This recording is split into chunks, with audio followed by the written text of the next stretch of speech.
Sir सब कुछ करके देख लिया। पूरा 1 साल से लगा हूँ, जी जान से लगा हूँ, पूरी मेहनत के साथ जो है वो काम कर रहा हूँ। बट स्टिल जो है वो ब्लॉगिंग से मेरे को कोई भी रिज़ल्ट जो है वो नहीं मिल पा रहा है। तो सर कारण बताओ कहाँ मेरे से जो है वो गलती हो रही है। ऐसा कुछ मेल आज मेरे को यार रिसीव हुआ था, किसी एक भाई का बड़ा सा ही डिटेल में मेल लिखा हुआ था, हताश निराश। तो मैंने सोचा यार, मैंने ऑफिस में आता हूँ ना, तो सबसे पहला काम यही रहता है कि डिटेल में यार मेल को रीड करूँ कि क्या क्या मेल्स वगैरह जो है वो आई थी। जो अच्छी मेल्स रहती है यार उनका रिप्लाई भी करा जाता है। और बहुत सारी मेल तो आपको पता है प्रमोशनल और फालतू की मेल रहती है। But back to the topic, जो हम इस चीज़ के ऊपर आते हैं ना कि यार 1 साल से मेहनत कर रहे हैं यार, सब कुछ ट्राई करके देख लिया। इवन बड़ा डिटेल में लिखा हुआ था कि मैंने न्यूज़ वेबसाइट ही बनाई, मल्टीपल ब्लॉग वाली चीज़ें थी उनको भी ट्राई आउट करा, मैंने माइक्रोनीस कुछ चैनल के रेफरेंस भी लिए गए थे, वीडियोस के भी रेफरेंस थे कि मैंने ये वीडियो देखा, मैंने यहाँ से जो है एपीके का माइक्रोनीस वाला वेबसाइट था उसका ट्यूटोरियल देखा पूरा, मैंने वो भी बनाया। बट स्टिल जो है मुझे कोई भी रिजल्ट जो है वो नहीं मिला। तो सर थोड़ा सा मेरा मार्गदर्शन करो कि कहाँ पे दिक्कत हो रही है, क्या मैं करूँ, कैसे करूँ जो है मुझको थोड़े से रिजल्ट दिखे। तो आई होप यार जो लोग भी यार बिगनर हो, इस फील्ड में आ रहे हो यार, ब्लॉगिंग वाली जर्नी स्टार्ट कर रहे हो, सेम इस चीज़ से कई सारे लोग गुजर रहे होंगे, 6 महीना साल भर लग गया होगा, कोई रिजल्ट मिल नहीं रहा है। पहली बात तो देखो यार, मैं उनको सब सिंपल सा एक लाइन में जो है, आई होप यार वो भाई भी वीडियो देख रहा हो ना। तो सबसे पहली चीज़ तो यार मैं ये बोलना चाहूँगा यार कि साल भर में रिजल्ट की उम्मीद आज के टाइम में काफ़ी ज़्यादा कंपटीशन है ना, वो करना भी मुश्किल है अगर आप ब्लॉग को गूगल में रैंक कराना चाह रहे हो। थोड़ा सा डिमोटिंग वेट जैसा फील होगा। बट ये मुश्किल किस केस में है, अगर जैसे उन्होंने टॉपिक मेंशन करे, उन्होंने क्या करा, न्यूज़ वेबसाइट बना लिया। न्यूज़ वेबसाइट में आप ना as a single handed result expect ही नहीं कर सकते। मैं कई बार बोलता चला रहा हूँ कि जैसे न्यूज़ वाले टॉपिक हो गए जिसमें बल्क में कंटेंट को प्रोड्यूस करना होता है, बेटर है। ऐसा नहीं कि रिजल्ट मिलेंगे ही नहीं भैया, कंटेंट बढ़िया प्रोड्यूस करोगे, डिस्कवर ओरिएंटेड काम करोगे, टीम बना करके काम करोगे तो भाई बिल्कुल रिजल्ट मिलेंगे। कहाँ जा रहे हैं रिजल्ट। बट प्रॉब्लम यही है कि सिंगल हैंडेड आप उतना समय दे ही नहीं पाओगे। दूसरी जो मिस्टेक लगी, जो बताया ना कि उन्होंने बोला कि मैंने माइक्रोनीस पे भी काम करा, मैंने मल्टीनीस में भी काम करा। अब भाई ने 1 साल में ही, भाई आप ही से मैं बोल रहा हूँ जिन्होंने मेल करा हुआ है, 1 साल में ही आपने टॉपिक स्विच मारे, मल्टीनीस पे भी घुस गए क्योंकि किसी ने अर्निंग दिखा दिया होगा माइक्रोनीस का, किसी एपीके वाले वेबसाइट का, तो आप उस पर भी चले गए, ठीक है ना। तो ये जो आप सबसे पहले तो आपको ना थोड़ा सा अपने माइंड में ना एक क्लैरिटी लानी पड़ेगी कि आपको मल्टी टॉपिक पे काम करना है या आपको जो है ना वो आपको माइक्रोनिस एपीके वाले टॉपिक में काम करना है। सिंगल एक एक टॉपिक भी अपने आप में बहुत बड़ा है। आप देखते होगे जो पॉपुलर चैनल्स वगैरह हैं उनमें जो इंटरव्यू के लिए बंदे आते हैं ना, वहाँ पर जो अपना अर्निंग बताते हैं, अपनी नॉलेज बताते हैं, तो आप सब के इंटरव्यू में एक स्पेसिफिक चीज़ को यार नोटिस करना, जितने बिगनर लोग हो भाई, भ्रमित ना होना, ऐसे इधर उधर कूद रहे हो ना, ये मत करना। नहीं तो भाई 1 साल क्या 5 साल भी आपके बर्बाद हो जाएंगे। नील बटे सन्नाटा ही जो है वो आपका रहेगा ब्लॉगिंग वाली फील्ड में। थोड़ा सा कटु वर्ड है बट यार यही चीज़ है कि जिनका फोकस माइंड नहीं रहता उनके साथ यही प्रॉब्लम रहती है। तो मैं क्या कहना चाह रहा था, मैं ये कहना चाह रहा था, जो आप देखोगे जो पॉडकास्ट में लोग आते हैं, आप देखना सब ने एक कैटेगरी को पकड़ के रखा होता है। कोई न्यूज़ वेबसाइट में काम कर रहा है तो उसने 20 लोग की टीम बना ली है भाई, वो सिर्फ न्यूज़ वेबसाइट पे ही काम कर रहा है, उसी एक चीज़ में उसने अपनी एक्सपर्टीज़ रखी हुई है। कोई एपीके वाले वेबसाइट पे काम कर रहा है तो उसकी एक्सपर्टीज़ एपीके वाले पे ही है, वो उसी में ही 50-50 100-100 डोमेन लेकर के सिर्फ एपीके वाले टॉपिक पर ही महारत हासिल कर रहा है। उसको सारे टिप्स एंड ट्रिक्स पता है कि, क्योंकि थोड़ा सा वैसा नीस रहता है, कभी कभी एडसन डिसेबल भी हो जाता है, तो उसको सारे लूप होल पता है कि मेरे को क्या करना है क्या नहीं करना है जिससे मेरा एडसन सेफ रहेगा। कोई एडेक्स वाले कॉन्सेप्ट पे सोशल मीडिया से ट्रैफिक ला करके अर्निंग कर रहा है तो भाई उसने उसी डोर को पकड़ रखा है, उसी चीज़ को कंटिन्यू कर रखा है। वो ये नहीं कर रहा है कि नहीं एकदम से किसी का न्यूज़ वाला ब्लॉग देखा तो भाई यहाँ से कूद करके वहाँ चला गया, क्योंकि उसे एक चीज़ को पकड़ करके अपनी एक्सपर्टीज़ को मेंटेन करना है। तो सबसे बड़ा फॉल्ट जो मुझे लगा वो ये लगा कि आपने दो चीज़ें जो मेंशन करी ना, कि मैंने 3-4-5 महीने न्यूज़ वेबसाइट में काम करा, फिर मैं माइक्रोनीस पर जो है वो काम कर रहा हूँ। तो सबसे पहले आपको सिर्फ एक कैटेगरी को पकड़ना है और उसको डीपली समझना है, और हर कैटेगरी में पोटेंशियल है। मैं कई बार देखो गेम वेबसाइट की बात कर रहा हूँ, मैं अभी एक और वीडियो बनाऊंगा, उसमें मैं आपको दिखाऊंगा कैसे गिटहब के सब पेजेस में लोगों ने वही गेम वाली वेबसाइटें लेकर के भाई तगड़े लेवल पे मोनेटाइज कर रहा है, तगड़े लेवल पे मोनेटाइज कर रहा है। गिटहब का सब डोमेन भी मोनेटाइज हो जाता है, उस पर भी एडसेंस अप्रूवल मिल जाता है। कभी डिटेल में उसके बारे में डिस्कस करेंगे, कमेंट कर देना अगर आपको इस पर जो है वीडियोस चाहिए हो प्रैक्टिकल गाइडेंस के साथ, केस स्टडीज़ के साथ, तो उस पर भी मैं जो है वीडियोस बनाऊंगा। तो मुद्दा भाई यही है, जो फेलियर का मेन कारण है वो है भाई उछल कूद मचाना, इस टॉपिक से उस टॉपिक पे उछल गया। मेरे को देखो यार, मैं जब ब्लॉगिंग फील्ड में आया था, मेरी कोडिंग एक्सपर्टीज थी, शुरू में मैं भी जो है वो थोड़ा सा डाइवर्ट हुआ, किसी की हिंदी ब्लॉग की अर्निंग देख ली, मैं लगा दादी माँ के नुस्खे वाली किताब उठा करके अनार के फ़ायदे, नींबू के फ़ायदे, ये फ़ायदे वो फ़ायदे के आर्टिकल लिखने में। ठीक है, जबकि मैंने अपनी कोर स्ट्रेंथ जानी ही नहीं कि मुझे कोडिंग आती, तो भाई मैं उस स्ट्रेंथ को यूज़ करके कुछ और बनाऊँ। उसके बाद फिर मैंने अपना फोकस कर लिया भाई कि नहीं, टूल टाइप की चीज़ बनानी है, ऑटोमेशन वाली वेबसाइटें बनानी है, और तब से मैं अभी तक उसी पे लगा हुआ हूँ। मेरे को नहीं मतलब है कि इन द वेब स्टोरी बना करके जो है वो $5 लाख, सॉरी $1 लाख या $50,000 कमा रहा है, तो मेरे को फटाक से अपने सब कुछ चीज़ें छोड़ करके वेब स्टोरी पर कूद जाना है। ऑटोमेशन पे मैंने वेब स्टोरी को भी इस्तेमाल करा, कुछ बहुत रेवेन्यू उससे ही बनाया, ठीक है ना। बट मैं हार्डकोर बिल्कुल घुस नहीं गया वहाँ पर। मैंने जो वीडियोस बनाया ना, उनसे स्ट्रेंथ, या तो आप एक टीम स्पेशली डेडिकेट कर दो कि यार 2 बंदे हायर करके, अगर आपके पास पैसा है तो यार चलो यार वेब स्टोरी वाले टॉपिक को एक्सप्लोर करते रहो ना, वेब स्टोरी पे भाई लग जाओ, काम करते रहो, आप गाइडेंस वगैरह प्रोवाइड कर दो। बट ये नहीं कि मैं अपना कोर स्ट्रेंथ, जिस चीज़ पे मैं लगा हुआ था 4 महीने से ना, उस चीज़ को छोड़ करके मैं कूद गया दूसरी चीज़ में। क्यों? उसमें अर्निंग ज़्यादा हो रही थी, उसमें डॉलर ज़्यादा दिखाई दे रहे हैं, ठीक है, उस पर आरपीएम ज़्यादा मिल रहा है, उस पर सीटीआर ज़्यादा मिल रहा है, तो मैं इसको छोड़ देता हूँ। अरे भैया, कम से कम जहाँ से कुछ भी अर्निंग हो रही हो, कम अर्निंग हो रही हो, बट हो तो रही होगी, हो सकता है उस पर आप लगे रहते तो और ज़्यादा अर्निंग हो जाती।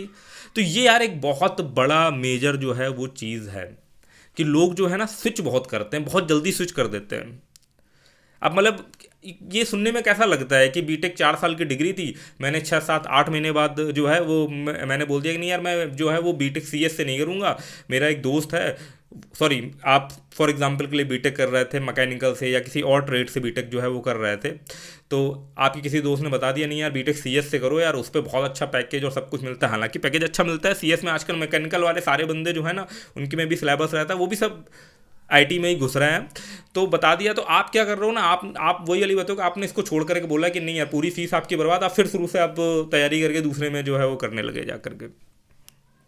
थोड़ा हो सकता है एग्जाम्पल मैं सही से ना दे पाया हूँ, बट आप मेजर चीज़ जो है वो समझ गए होंगे कि ऐसे उछल कूद जो है वो नहीं मचानी है। एक चीज़ को पकड़ना है, एक चीज़ पे जो है वो अपनी एक्सपर्टीज़ बनानी है, ठीक है, उसके सारे लूफोल समझने हैं। आप किसी भी यार देखो ना, जितने भी लोग ब्लॉगिंग वाली फील्ड में ज़्यादातर जो लोग काम कर रहे हैं, जिनके आप वीडियोस देखते हो, जिनके पॉडकास्ट में आप जो लोग आते हैं, उसका मैंने रेफरेंस दिया था, देखना सबकी अपनी एक डेडिकेटेड एक्सपर्टीज़ रहती है, और वो एक्सपर्टीज़ बनाने में भाई 6 महीने में 1 साल में वो एक्सपर्टीज़ बन नहीं पाती, कई बार 3 3 4 4 साल लग जाते हैं, तब जा कर के कोर लेवल की जो है ना वो एक स्ट्रेंथ तैयार होती है, एक जो है वो एक स्किल तैयार होती है, जिसमें आप थोड़ा लंबे समय तक जो है वो पैसे बना पाते हो। तो यही यार भाई को यार मैं यार सजेशन देना चाहूँगा कि यार ऐसे उछल कूद मचाने की ज़रूरत नहीं है, कोई एक चीज़ पकड़ो, उस पर अपनी एक्सपर्टीज़ डेवलप करो। और इस समय अगर मैं सही बताऊँ ना, तो आप मल्टी टॉपिक मत जाओ। पुराना कोई ब्लॉग रन कर रहे हो जिसकी अथॉरिटी बन गई है, तो मल्टी टॉपिक में आप उसको चला सकते हो। इस समय जो गूगल को पसंद आ रहा है वो आ रहा है भाई माइक्रो नीश।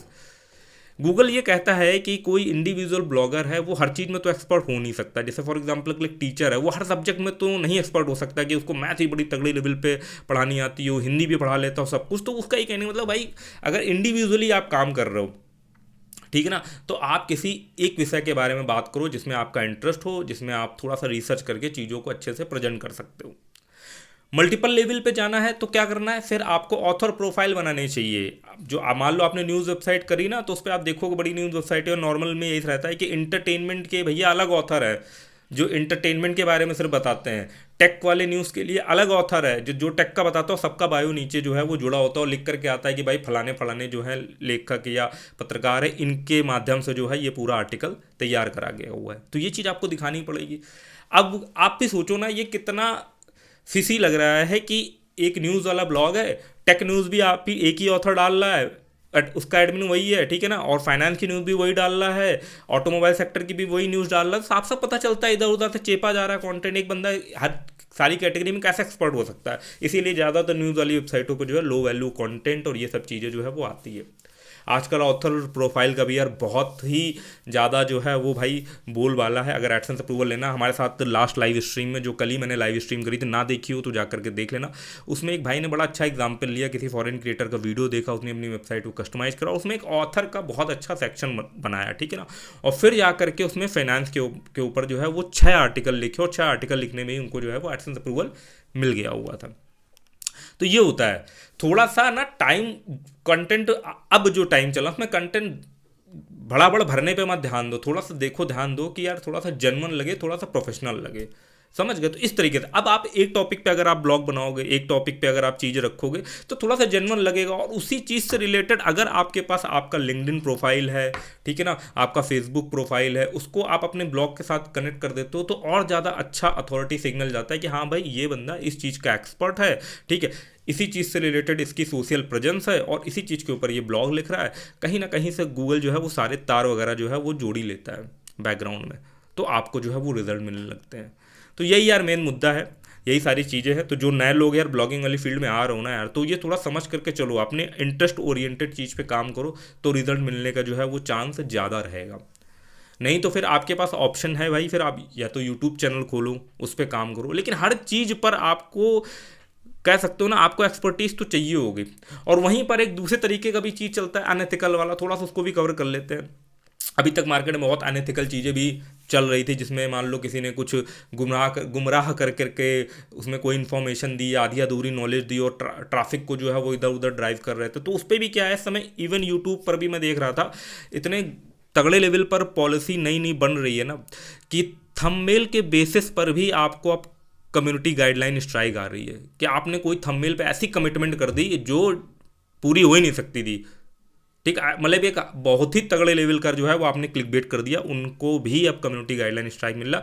कंटेंट के अंदर भले ही आपका कंटेंट सही हो, बट थंबनेल पे अगर आपने बहुत ही ज़्यादा उल्टी सीधी कमिटमेंट कर दी ना, तो उसके बेसिस पे भी कम्युनिटी हो। बहुत सारे ऐसे चैनल हैं जिनका मैं देख रहा था, जिनके मिलियंस में सब्सक्राइबर है, 2-2, 3-3 मिलियन के सब्सक्राइबर, और इस बेसिस पर जो है ना उनका यूट्यूब जो है वो टर्मिनेट कर दिया जा रहा है, क्योंकि भाई गवर्नमेंट की तरफ से प्रेशर भी आ रहा है। लोग क्या करते थे, सरकार की कोई भी योजना आ रही है, कोई भी स्कीम आ रही है, उसको बढ़ा चढ़ा करके कुछ भी उल्टा सीधा इन्फॉर्मेशन दे देते थे। इंस्टाग्राम पर भी ऐसे जो है काफ़ी सारे रूल्स वगैरह आ गए हैं, जिससे इस तरीके के चैनल में जो फेक न्यूज़ फैलाते थे, गलत गलत न्यूज़ फैलाते थे, इसका बहुत ज़्यादा बड़ा कह सकते हो ना एक बाढ़ टाइप की आ गई है इस तरीके के कंटेंट की। तो अब गवर्नमेंट को भी लग रहा है यार, कोई भी चीज़ आती है उसका फेक नॉलेज इतना ज़्यादा मार्केट में फैल जाता है कुछ, तो गवर्नमेंट भी अब प्रेशर डाल रही। तो ये जो कंपनीज़ हैं, ये थोड़ा प्लेटफॉर्म को साफ़ सुथरा बनाए रखने के लिए, क्रेडिबिलिटी, जो बड़े बड़े ब्रांड हैं, जो अच्छे ब्रांड हैं ना, वो नहीं चाहते कि उनका ऐड जो है वो ऐसी चीज़ों पे दिखे जा करके। इसी चक्कर में एक बार बहुत पहले भी गूगल के ऊपर बहुत सारी चीज़ें हुई थी, ठीक है, तब ये जब आप हम नहीं देखते थे, ये यूट्यूब के ट्रेंडिंग में जो है ना बहुत सारे उल्टे सीधे वीडियोस चलते थे कि लौंग को तकिया के नीचे रख लो और भाई आप जो है वो अरबपति हो जाओगे अगले दिन। ये सब वीडियोस हमें पहले ट्रेंडिंग में दिखाई देते थे, उस पर बहुत सारी चीज़ें बनी। तो अब भाई मैं सही बताऊँ तो सोशल मीडिया में सफाई अभियान जो है बहुत तेज़ी से जारी चालू है, ठीक है ना। तो अब सर्वाइव वही करेगा जो लॉन्ग टर्म पे, जो भाई जेन्युइन तरीके से स्टेप बाय स्टेप थोड़ा सा ब्रांड बिल्डिंग करते हुए, अच्छा कंटेंट, अपनी स्किल को रिप्रेजेंट करते हुए चीज़ों को बना रहा है। तो मेरा यही सजेशन रहेगा। और उसको बिल्कुल भी क्विक रिच की तरीके भाई मत लो, बहुत टाइम टेकिंग प्रोसेस होता है, टाइम लगता है। इसलिए मैं इस समय क्योंकि मार्केट में काफ़ी ज़्यादा सैचुरेशन आ रहा है, अगर आपको यूट्यूबर भी बनना हो, ब्लॉगर बनना हो, कुछ भी बनना हो, तो बहुत तगड़े लेवल पर भीड़ है। सारा बेरोजगार पब्लिक जो है ना वो सब यूट्यूब चैनल, आजकल जो है ना आपको हर दूसरे घर में एक यूट्यूबर मिल जाएगा, रील बनाता हुआ या वीडियोज़ वगैरह बनाता हुआ। तो इस चीज़ में भी एक टाइम था कि पूरे गाँव में एक इंजीनियर होता था, आजकल घर घर में बीटेक वाला बंदा है। तो वो सैचुरेशन एक टाइम पर तो आना ही है। जैसे जैसे अवेयरनेस बढ़ेगी वैसे वैसे जो है उस पर लोग जो है वो काम करेंगे। पहले सोचो ना कितने कम लोग ट्रेडिंग वगैरह करते होंगे, शेयर मार्केट वाला सिस्टम यूज़ करते होंगे, क्योंकि इतना सारा फाइनेंस का कंटेंट बनने लगा इधर उधर उल जुलूल। तो भाई हर दूसरा बंदा आजकल गांव में, मैंने देखे हैं वीडियोस वगैरह लोग अपलोड करते हैं, एक लैपटॉप लिया, चेयर लगाई और ट्रेडिंग के मैप जो है वो ट्रेडिंग के दिखा करके भाई इंस्टाग्राम पर रील बनाए हुए है। तो सबको ट्रेडिंग का भी नशा चढ़ा हुआ है एकदम से, सबको जो है ना वो ट्रेडिंग से साल भर में करोड़पति बनना है। तो ये सारी चीज़ें चल रही है। बट वहीं जो बंदा स्टेप बाय स्टेप डेडिकेशन से चीज़ों को सीखते हुए, ऑब्जर्व करते हुए और एक ब्रांड बिल्डिंग की तरफ, यार कि मेरे को ना एकदम से अमीर नहीं बनना, मेरे को धीमे धीमे चीज़ों को स्टेप बाय स्टेप जो है ब्रांडिंग करनी है, वो बढ़ेगा। बाकी यार ऐसा नहीं कि जो स्पैमिंग कर रहे हैं, जो स्कैमर है, वो लोग भी नई नई ट्रिक से उठा करके क्विक तरीकों से पैसा बनाते रहेंगे। बट उसमें हमेशा ये चीज़ रहती है, वो क्विक तरीके 6 महीने चलेंगे, साल भर चलेंगे, उसके बाद एकदम से जीरो हो जाएंगे। फिर वो बंदा जो है वो नए तरीकों की तलाश में जो है वो लग जाएगा। तो उसमें ये रहेगा, अब स्टेप बाय स्टेप अगर थोड़ा सा आप जेन्युइन तरीके से काम करो तो आप चीज़ों को लॉन्ग टर्म तक लेके जा सकते हो। बहुत सारे ऐसे यूट्यूब पे ब्रांड आपको दिखेंगे, बंदे दिखेंगे जिन्होंने अपना एक बढ़िया सा ब्रांड बिल्डिंग करा हुआ है ना, और वो कर रहे हैं। और उनकी सबसे कॉमन चीज़ क्या है, उन्होंने डेडिकेशन के हिसाब से रेगुलर काम करा हुआ है, ठीक है। भले उनका कंटेंट मैंने देखा, कई सारे यूट्यूबर, उनका कंटेंट तो उतना अच्छा नहीं है, वो नहीं कहोगे कि इनका कंटेंट बहुत ही तगड़े लेवल का होगा, ठीक है, जिसमें भाई कोई बंदा जो है ना, बट अपने यहाँ की ऑडियंस जो है ना वो ज़्यादातर बिगनरी ऑडियंस है। उनको तो अगर कोई बंदा वीडियो में बोल लेता है ना अच्छी तरीके से, या कुछ भी वो बोल के बता रहा है, अच्छा तो उसने कपड़े पहने हैं, सूट बूट डाले हुआ है, उसका बैकग्राउंड अच्छा है, तो वो उसको समझते हैं भाई ये बहुत समझदार बंदा है, ठीक है ना, और उसको दबा के लाइक करते हैं, उसकी बात को वो फॉलो करते हैं। इसीलिए आप देखो ये जो है ना एस्ट्रोलॉजी के ऊपर भी आप देखो कि एकदम से तगड़े लेवल पर जो है वो कंटेंट क्रिएटर बड़े पड़े हुए हैं। तो ये सारी चीज़ें, बाकी यार यही सजेशन था उस भाई के लिए, कुछ मैंने अपने सजेशन जो है वो देने का ट्राई करा। आप बताना आप मेरी बातों से एग्री हो डिसएग्री हो, कमेंट बॉक्स में जो है वो आप भी यार कुछ अपने सजेशन वगैरह देना। यार मिलता है नेक्स्ट वीडियो पे, तब तक के लिए धन्यवाद।